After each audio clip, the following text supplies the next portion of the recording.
नमस्कार। आज हम एक सफर पर चलेंगे भारत के लोकतंत्र की बिल्कुल जड़ों तक और समझेंगे उस एक पावरफुल आइडिया को जिसने सत्ता को दिल्ली के बड़े बड़े दफ्तरों से निकालकर गांव की गलियों तक पहुंचा दिया।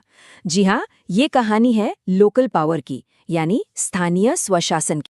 अच्छा, कभी सोचा है कि किसी गली में नई लाइट लगनी है या सड़क बननी है, इसका फैसला आखिर करता कौन है?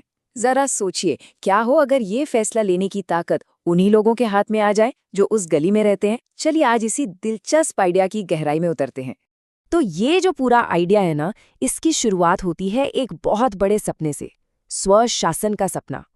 एक ऐसे देश की कल्पना जहां हर गांव अपनी किस्मत का फैसला खुद करे। और इस सपने के दिल में थे महात्मा गांधी और उनका ग्राम स्वराज का विजन।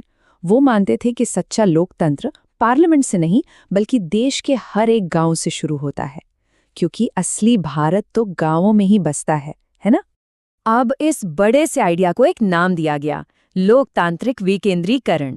सुनने में थोड़ा भारी भरकम लगता है, पर इसका मतलब बड़ा सीधा सा है। पावर को ऊपर से नीचे की तरफ लाना, मतलब सरकार को आम आदमी के दरवाजे तक पहुंचाना। पर देखिए, इतने खूबसूरत सपने को हकीकत बनाना कोई आसान काम नहीं था। इसे जमीन पर उतारने में पता है कितने साल लगे? पूरे 4 दशक। ये एक बहुत लंबा और मुश्किलों भरा सफर था। ये जो ग्राफ है, ये अपने आप में एक पूरी कहानी कहता है। देखिए, 1959 में एक उम्मीद जगी, पर जल्द ही सब कुछ ठहर सा गया। फिर तो गिरावट का दौर शुरू हो गया।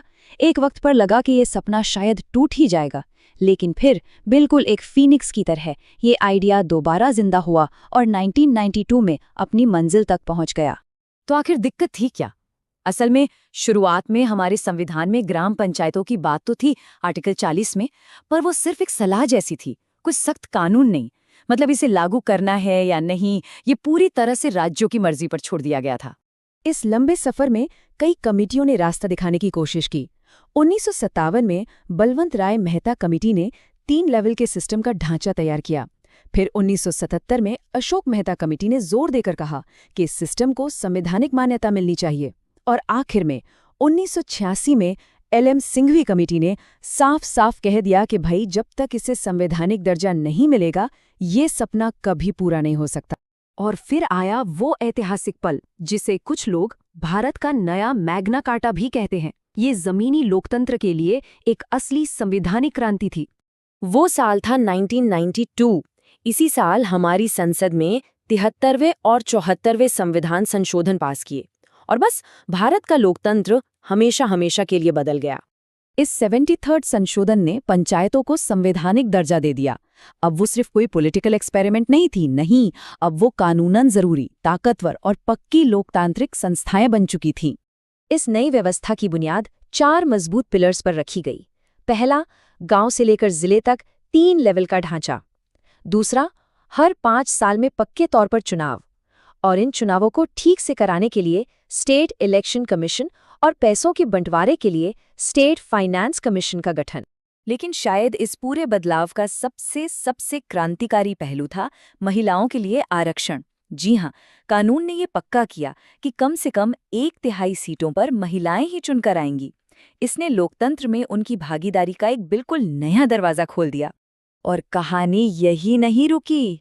बिहार और राजस्थान जैसे कई राज्य तो इससे भी एक कदम आगे बढ़ गए। उन्होंने इस आरक्षण को बढ़ाकर 50% कर दिया। ये जमीनी स्तर पर महिला सशक्तिकरण की एक जबरदस्त मिसाल है।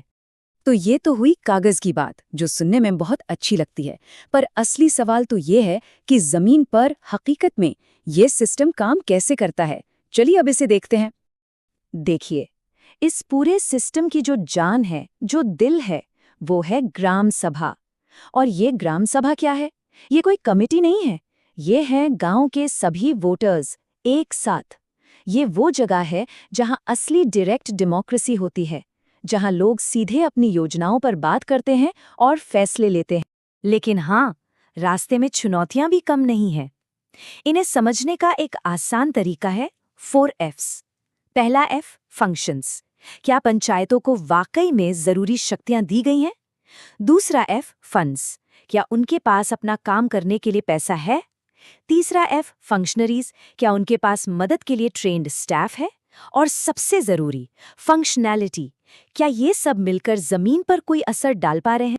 और इसके अलावा भी कुछ और बड़ी रुकावटें हैं, जैसे अफसरों का बहुत ज्यादा कंट्रोल, पैसों के लिए पूरी तरह से सरकारी मदद पर निर्भर रहना, और कभी-कभी तो ऐसी अलग संस्थाएं बना दी जाती हैं जो पंचायतों के काम में दखल देती हैं। तो इन सब चुनौतियों को देखकर हम कह सकते हैं कि ये एक अधूरी क्रांति है, एक ऐसा काम जो शुरू तो हो गया है पर अभी पूरा नहीं हुआ है। लेकिन इसमें एक अच्छी बात भी है, मतलब हमारे पास इसे और बेहतर बनाने का मौका है। और अच्छी खबर ये है कि कई राज्य हमें रास्ता दिखा भी रहे हैं, जैसे कि केरल का कुटुंबश्री प्रोग्राम जो महिलाओं को पंचायतों से जोड़ रहा है, या फिर आंध्र प्रदेश जहां सोशल ऑडिट से हर काम में पारदर्शिता आ रही है, और राजस्थान का ई-पंचायत पोर्टल तो गवर्नेंस को डिजिटल बना रहा है।